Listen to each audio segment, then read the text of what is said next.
Muy buenas a todos, bienvenidos a Africanismo en el Portal, un gusto tenerlos con nosotros. Hoy nos vamos a sumergir en un tema central para comprender la riqueza de las religiones afrodescendientes, Así sus es, orígenes, las bases que se fueron gestando a lo largo de la diáspora africana. exactamente. Para entrarnos en la complejidad del candomblé, la santería, el palo mayombe, Ifá, la umbanda y bueno, tantas otras ramas, es esencial comprender sus Es raíces. fundamental. Estas religiones, y esto es algo que me parece fascinante, no son sistemas estáticos, sino redes vivas que adaptan el conocimiento ancestral a los contextos modernos. ¿No le parece? Exactamente. Es como si estas tradiciones llevaran en su ADN esa capacidad, ¿no? De adaptarse, de reinventarse. Y para comprender esa dinámica tenemos que ir al origen, Al a origen. la cosmovisión africana que las nutre. Exacto. Y uno de los puntos que más me intriga en este sentido es cómo conciben la divinidad. Es una perspectiva muy diferente a la que solemos encontrar en las religiones occidentales. Sin duda. En las religiones de matriz africana, la divinidad no se limita a una figura única, ¿no? Distante. Imaginen una energía vital, una fuerza omnipresente que impregna todo el universo y que por supuesto se manifiesta en diferentes niveles. Es como si el mundo entero vibrara con esa energía divina. Precisamente. Y dentro de esa red energética encontramos una jerarquía, Ah, una organización que nos ayuda a comprender cómo se estructura lo divino. En la cima encontramos al Creador Supremo, Olodumare en la tradición yoruba, Zambi en la bantú o simplemente Zambi en otras. Este ser supremo es la fuente de toda la energía, ¿no? El gran arquitecto del cosmos. pero curiosamente no es el que interviene directamente en la vida de las personas. Exacto. El creador supremo delega, ¿verdad? En otras entidades, podríamos decir en fuerzas especializadas que se encargan de los distintos aspectos de la vida. ¿Y cómo se llaman estas entidades? Depende de la tradición. Ya. En el candomblé, por ejemplo, se los conoce como orishas. En otras ramas, como el palo monte, se habla de inquisis o loas. Pero la idea central es la misma. Son deidades que gobiernan, ¿verdad? Áreas específicas como la naturaleza, las emociones, el destino. Es como si fueran ministros de un gran gobierno cósmico, Exactamente. cada uno con su cartera específica. ¿Podríamos dar algún ejemplo concreto para nuestros oyentes? Claro que sí. Tomemos el caso de Egún, el orisha del hierro, la guerra y el progreso en el candomblé. Su equivalente en el palomonte sería Sarabanda, que rige los metales y la victoria. Fíjense que, aunque los nombres y algunos detalles varíen, la función principal es similar. Representan la fuerza, la capacidad de transformación, de abrir caminos. Es fascinante ver cómo estas conexiones se repiten en diferentes ramas. Sí, es un recordatorio de que a pesar de la diversidad hay un hilo conductor, ¿verdad?, que une a estas tradiciones. Y hay otro elemento fundamental que no podemos olvidar: ¿Cuál? los ancestros. Ah, sí, los ancestros. Son figuras claves en muchas culturas, pero me imagino que las religiones afrodescendientes tienen un rol aún más central. Por supuesto. Para estas tradiciones, los ancestros no son simplemente figuras del pasado, son guías, protectores, intermediarios entre el mundo de los vivos y el mundo espiritual. Es fundamental honrarlos, pedirles consejo, mantener viva su memoria. Es como si el linaje familiar fuera un puente que nos conecta con lo divino. Exactamente. Y esa conexión con el pasado se vuelve aún más poderosa cuando pensamos en el contexto de la diáspora africana. Imaginen a esas comunidades, ¿no? Arrancadas de su tierra, obligadas a abandonar sus creencias, a adaptarse a una nueva realidad. ¿Cómo lograron mantener viva su espiritualidad en medio de tanta adversidad? Es una pregunta que nos lleva al corazón de la resiliencia, ¿no? Ujú. De estas tradiciones. Me imagino que no fue un proceso fácil. Para nada. La historia de la diáspora africana es una historia de resistencia, de lucha por preservar la identidad cultural. Y en ese proceso surge un fenómeno fascinante: el sincretismo. El sincretismo. ¿Podría explicarnos un poco más sobre este concepto? Por supuesto. El sincretismo es la fusión de diferentes tradiciones religiosas. En el caso de las religiones afrodescendientes en América, se dio una mezcla entre las creencias africanas y el catolicismo impuesto por los colonizadores. Es decir, mezclaron sus propias deidades con los santos católicos para poder practicar su fe sin ser castigados. Exactamente. Es un ejemplo de la increíble capacidad de adaptación de estas tradiciones. En la santería, por ejemplo, se asociaron los orishas con santos católicos. Así, Shango, el orisha del trueno y la danza, se sincretizó con Santa Bárbara. Un ejemplo extraordinario de cómo la cultura encuentra formas de resistir, ¿no? De sobrevivir. Sin duda. Y este sincretismo no se limita a la santería. En la Umbanda, por ejemplo, encontramos una fusión aún más compleja, donde se integran elementos del catolicismo, el espiritismo kardecista y las tradiciones africanas e indígenas. Es como si la Umbanda fuera un crisol donde se funden diferentes corrientes espirituales. Precisamente. Y esa capacidad de integrar diferentes elementos es una de las claves de la vitalidad de estas tradiciones. Ahora bien, más allá del sincretismo, hay otro aspecto que me gustaría explorar. ¿Cuál? La importancia de los rituales. Ajá. ¿Cómo se conectan estas religiones con lo divino a través de las ceremonias? Me parece una pregunta fundamental, porque a fin de cuentas, la religión no se limita a un conjunto de creencias, sino que se expresa a través de la práctica. Exacto. Y en las religiones afrodescendientes, los rituales son el corazón de la experiencia religiosa. Son momentos cuidadosamente organizados, ¿verdad? Para honrar a las deidades, comunicarse con los espíritus, pedir consejo a los ancestros, restaurar equilibrio energético. Suena complejo. Podríamos mencionar algunos elementos comunes a la mayoría de las ceremonias. Y claro, uno de los elementos más importantes son los altares, también llamados troncos en algunas tradiciones. Son espacios sagrados donde se colocan ofrendas a las deidades y a los ancestros, velas, imágenes, objetos simbólicos. Es como si el altar fuera un punto de encuentro entre el mundo material y el mundo espiritual. Exacto. Y otro elemento fundamental son los instrumentos de percusión, como los tambores bata en la santería o los atabaques en el candomblé. Entiendo. La música siempre ha tenido un rol importante en las ceremonias religiosas. Pero ¿qué tiene de especial la música en estas tradiciones? No se trata solo de música, sino de un lenguaje sagrado, una forma de invocar a las deidades, ¿verdad? De conectar con las energías espirituales. Cada ritmo, cada toque de tambor tiene un significado específico, una intención particular. Es como si la música fuera un código para comunicarse con lo divino. Exactamente. Y además de la música, el lenguaje hablado también juega un papel fundamental. En las ceremonias se utilizan lenguas ancestrales como el yoruba, el kikongo, el fon, manteniendo viva la tradición oral. Es admirable cómo estas tradiciones logran mantener viva su esencia, a pesar del paso del tiempo y la distancia. Pero más allá de lo ritual, ¿qué valores éticos y filosóficos promueven? ¿Qué enseñanzas nos ofrecen para la vida cotidiana? En el fondo, todas estas religiones comparten un profundo respeto por la naturaleza, los ancestros y la comunidad. No se trata solo de cumplir con rituales, sino de vivir en armonía con el mundo que nos rodea. Es una visión holística de la vida, donde lo espiritual se integra con lo material. Exactamente. Y para ilustrarlo, podemos tomar el ejemplo de Ifá, una tradición adivinatoria que se practica en varias religiones afrodescendientes. En Ifá, el concepto de Iwapele, que significa carácter dulce, es fundamental. Carácter dulce. Suena interesante. Se refiere a la importancia de cultivar la bondad, la paciencia, la compasión, la rectitud, no solo para lograr el equilibrio espiritual, sino también para vivir en armonía con la comunidad. Es decir, la ética no se limita a un conjunto de reglas, sino que se basa en el desarrollo de virtudes que nos permiten vivir en paz con nosotros mismos y con los demás. Precisamente. Y esa conexión entre lo individual y lo colectivo se ve reflejada también en el palomonte, donde la relación con la naturaleza es aún más directa, especialmente a través de las prendas. Las prendas. ¿Podría explicarnos qué son? Son calderos consagrados que actúan como una especie de portal, ¿no? Canalizando las energías de los ancestros y los elementos de la naturaleza. Son herramientas muy poderosas que requieren un profundo conocimiento y respeto. Es fascinante cómo estas religiones integran la espiritualidad con la vida cotidiana, con la naturaleza, con la comunidad. Sí, es una visión del mundo donde todo está interconectado, donde cada acción tiene una consecuencia, donde el equilibrio es fundamental. Y para quienes quieran profundizar en este fascinante mundo, los invitamos a visitar nuestra página web portalafricanista.com.ar o a descargar nuestra aplicación móvil para Android desde la Play Store. Excelente.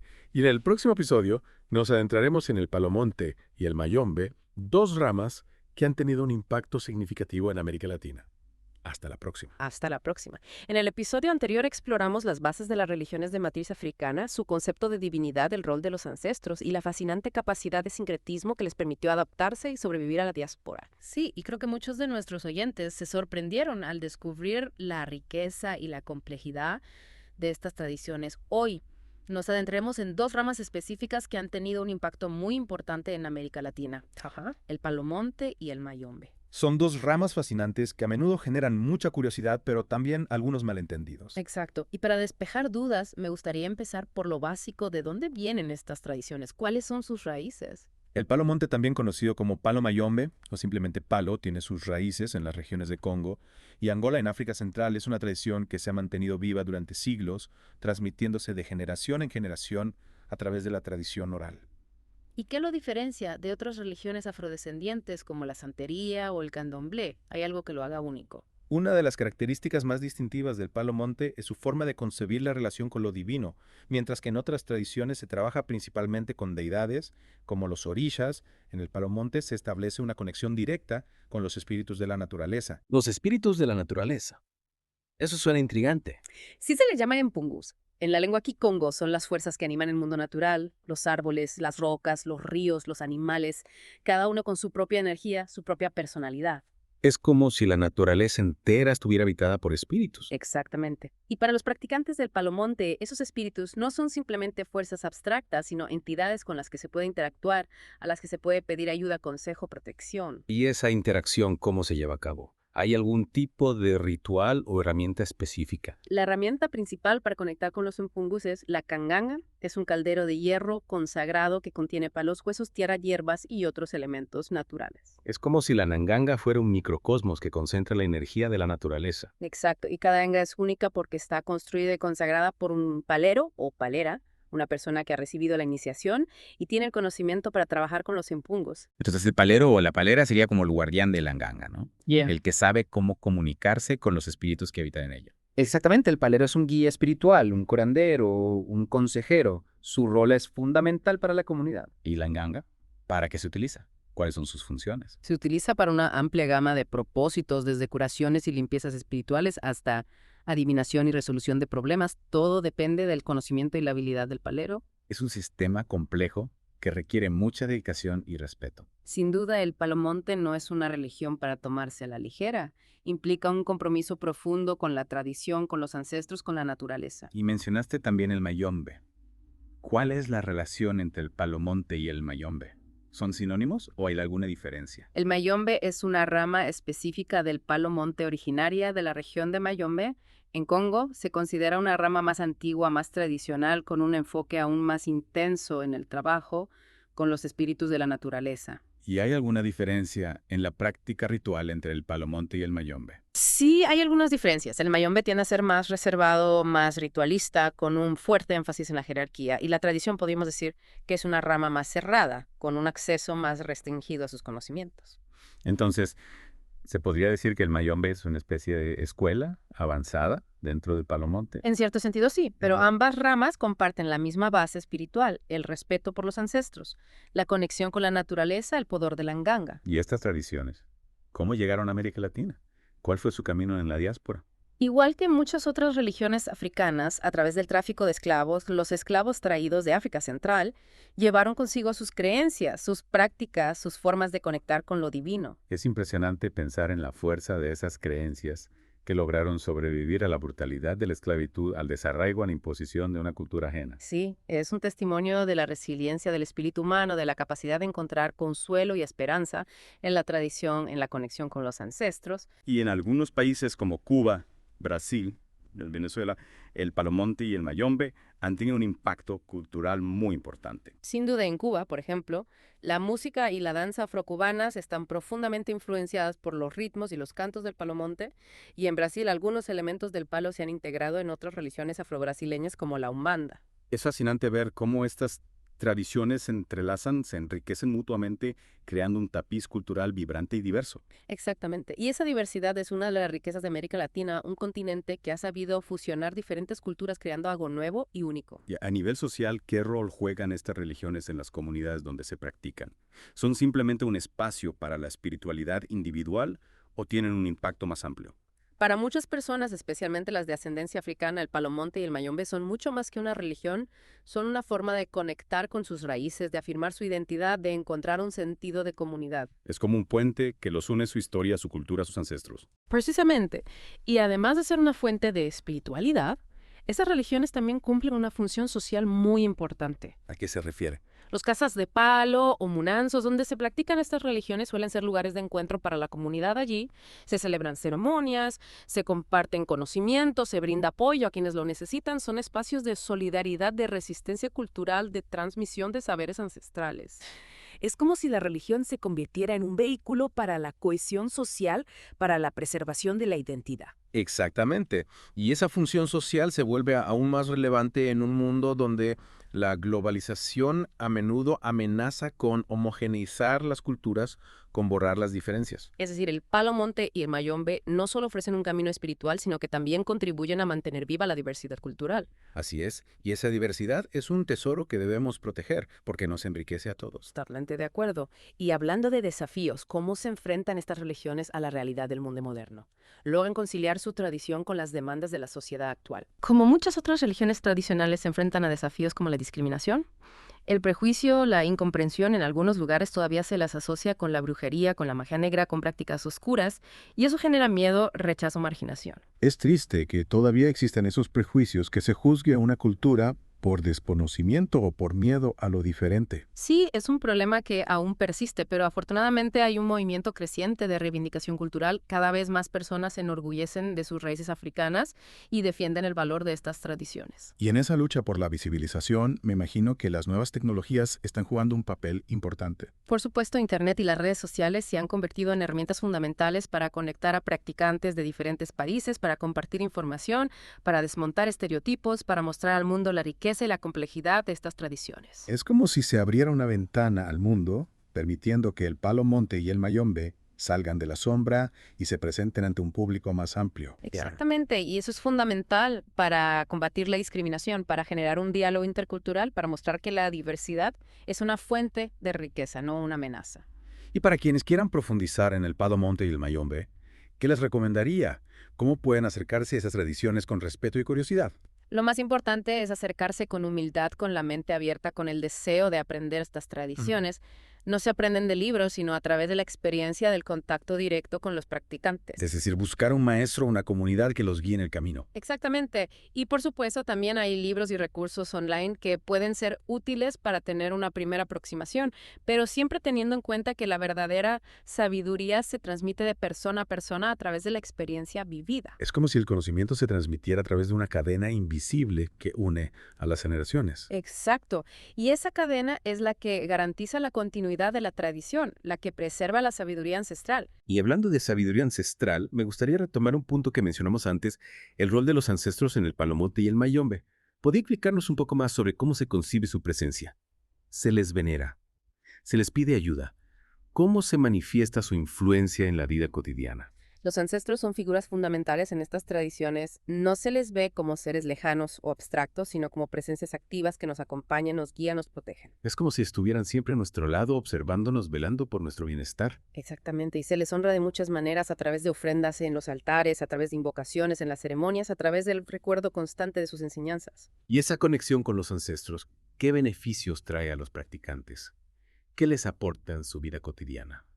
Les aporta una sensación de arraigo, de pertenencia, de continuidad. Les da la seguridad de que no están solos, de que forman parte de una cadena que los una a sus raíces, a su historia, a su identidad. Y eso les da fuerza, les da confianza, les ayuda a afrontar los desafíos de la vida. Es como si la presencia de los ancestros les diera una base sólida sobre la cual construir su propia vida. Exacto, es un recordatorio de que no somos seres aislados, sino que formamos parte de un tejido social, cultural, espiritual que nos trasciende. Y esa conexión con lo trascendente, con lo sagrado, es algo que a menudo se echa de menos en el mundo moderno, ¿no? Un mundo que a veces parece demasiado centrado en lo material, en lo individual, en lo efímero. Sí, creo que muchas personas buscan esa conexión con algo más grande que ellas mismas, con algo que les dé sentido, propósito, dirección. Y el Palo Monte y el Mayombe, como tantas otras religiones, ofrecen un camino para esa búsqueda. Es un camino que nos lleva a mirar hacia adentro, a conectar con nuestras raíces, a honrar a quienes nos precedieron a encontrar nuestro lugar en el universo. Y en ese camino es importante recordar que cada cultura, cada tradición, tiene su propia forma de acercarse a lo sagrado. No se trata de encontrar la única verdad, sino de respetar la diversidad de creencias y de aprender de las diferentes perspectivas. Es un mensaje de tolerancia, de apertura, diálogo intercultural que me parece fundamental en el mundo actual. Totalmente de acuerdo. Y para quienes quieran seguir explorando este fascinante mundo, les recordamos que pueden visitar nuestra página web portalafricanista.com.car o descargar nuestra aplicación móvil para Android. Allí encontrarán información detallada sobre el Palo Monte, el Mayombe y otras religiones afrodescendientes. Y en el próximo episodio continuaremos explorando estas tradiciones, analizando los desafíos que enfrentan y las perspectivas de futuro. Hasta la próxima. En los episodios anteriores hemos explorado las raíces africanas de tradiciones como el Palo Monte y el Mayombe, su concepto de divinidad, la importancia de los ancestros, la capacidad de sincretismo y su rol como espacios de resistencia cultural y apoyo comunitario. Sí, y hemos visto cómo, a pesar de los desafíos que han enfrentado a lo largo de la historia, esas tradiciones siguen vivas, evolucionando y adaptándose al mundo moderno. Pero claro, esa adaptación no siempre es fácil. No, para nada. Yeah. El mundo actual presenta nuevos desafíos para las religiones tradicionales. La globalización, la secularización, la tecnología son fuerzas que impactan en todas las culturas y las religiones afrodescendientes no son una excepción. ¿Y cuáles son los desafíos más importantes que enfrentan estas tradiciones en el contexto actual? Bueno, por un lado está el desafío de la discriminación y el prejuicio, como mencionamos antes, en muchos lugares todavía se asocian estas prácticas con la brujería, con la magia negra, con lo negativo, y eso genera miedo, rechazo, marginación. Es una lucha constante, ¿no? Contra la ignorancia, contra los estereotipos, contra la intolerancia. Sí, y esa lucha requiere un esfuerzo por parte de las comunidades para visibilizar sus prácticas, para explicar su cosmovisión, para mostrar que no hay nada que temer, que son tradiciones que promueven el respeto, la armonía, la conexión con la naturaleza. Es decir, un trabajo de educación, de diálogo intercultural, de apertura a la diferencia. Exactamente, y en ese trabajo las nuevas tecnologías pueden ser una herramienta muy valiosa. Internet, las redes sociales permiten conectar a personas de diferentes países, compartir información, desmontar estereotipos, crear espacios de debate y reflexión. Es como si se abriera un nuevo espacio, ¿no? Para el encuentro, para el intercambio, para la construcción de puentes entre culturas. Así es, y eso es fundamental porque la diversidad cultural es un tesoro que debemos proteger, no una amenaza que hay que eliminar. Totalmente de acuerdo. Y otro desafío que mencionaste es la globalización. ¿Cómo impacta este fenómeno en las religiones tradicionales? La globalización puede ser una fuerza homogeneizadora, ¿verdad? Ya. Que tiende a uniformizar las culturas, a diluir las diferencias. Y eso puede ser un riesgo para las tradiciones que se basan en la transmisión oral, en la conexión con un territorio específico, en la preservación de un legado ancestral. Es como si la globalización pusiera en peligro la identidad cultural, ¿no? La singularidad de cada pueblo, de cada tradición. Sí, hay un riesgo de que las tradiciones se diluyan, se simplifiquen, se adapten a un modelo global que no siempre respeta la riqueza y la complejidad de lo local. ¿Y cómo se puede contrarrestar ese riesgo? ¿Cómo se pueden proteger las tradiciones sin caer en el aislamiento, en el rechazo al intercambio cultural? Es un equilibrio delicado sin duda. Por un lado es importante valorar y proteger la tradición, la sabiduría ancestral, la conexión con las raíces. Pero por otro lado, es necesario ser flexible, adaptarse a los cambios, encontrar formas de dialogar con el mundo moderno sin perder la esencia. Es como caminar por una cuerda floja, ¿no? Buscando el punto de equilibrio entre la tradición y la innovación. Exactamente. Y en ese camino, la educación juega un papel fundamental. Es importante que las nuevas generaciones conozcan su historia, sus raíces, sus tradiciones, que valoren su legado cultural y se sientan orgullosos de su identidad. ¿Y esa educación dónde se lleva a cabo? ¿Solo en el seno de la familia o hay otras instituciones que pueden contribuir? La familia es sin duda el primer espacio de transmisión cultural, pero también la escuela, a la comunidad, los centros culturales tienen un rol importante que jugar y por supuesto las propias comunidades religiosas deben hacer un esfuerzo por abrirse al mundo, por compartir sus conocimientos, por mostrar la riqueza de sus tradiciones. Es decir, un trabajo conjunto, ¿no? Donde todos los actores sociales contribuyen a la preservación y la difusión del patrimonio cultural. Exactamente. Y en ese trabajo, la investigación académica también tiene un papel fundamental. Estudiar estas tradiciones, analizar su historia, su cosmovisión, su impacto social, ayuda a comprender su valor, a desmontar prejuicios, a generar un diálogo más informado y respetuoso. Es decir, el conocimiento es una herramienta fundamental, ¿no? Para combatir la discriminación, para construir puentes entre culturas. Sin duda, y ese conocimiento no debe quedar encerrado en las universidades, sino que debe llegar a la sociedad a través de libros, documentales, artículos, exposiciones, eventos culturales. Es como si la academia tuviera la responsabilidad, ¿no? De tender puentes entre el mundo académico y el mundo social, de poner el conocimiento a servicio de la comunidad. Exacto, y en el caso de las religiones afrodescendientes, esa tarea es aún más importante porque a menudo son tradiciones que han sido silenciadas, marginadas, invisibilizadas. Es un trabajo de rescate, ¿no? Revalorización de justicia histórica. Así es, y para quienes quieran sumarse a este esfuerzo, para quienes quieran conocer más sobre estas tradiciones, les recordamos que pueden visitar nuestra página web portalafricanista.com.e o descargar nuestra aplicación móvil para Android. Allí encontrarán información detallada sobre el Palo Monte, el Mayombe y otras religiones afrodescendientes. Y bueno, los invitamos a seguir explorando este fascinante mundo, a descubrir la riqueza y la diversidad de las culturas africanas en América. Ha sido un placer compartir estas reflexiones con ustedes y esperamos que este Deep Dive les haya brindado nuevas perspectivas para comprender la complejidad y la belleza de estas tradiciones milenarias. Muchísimas gracias por acompañarnos. Muchas gracias a vos y a todos los oyentes. Hasta la próxima.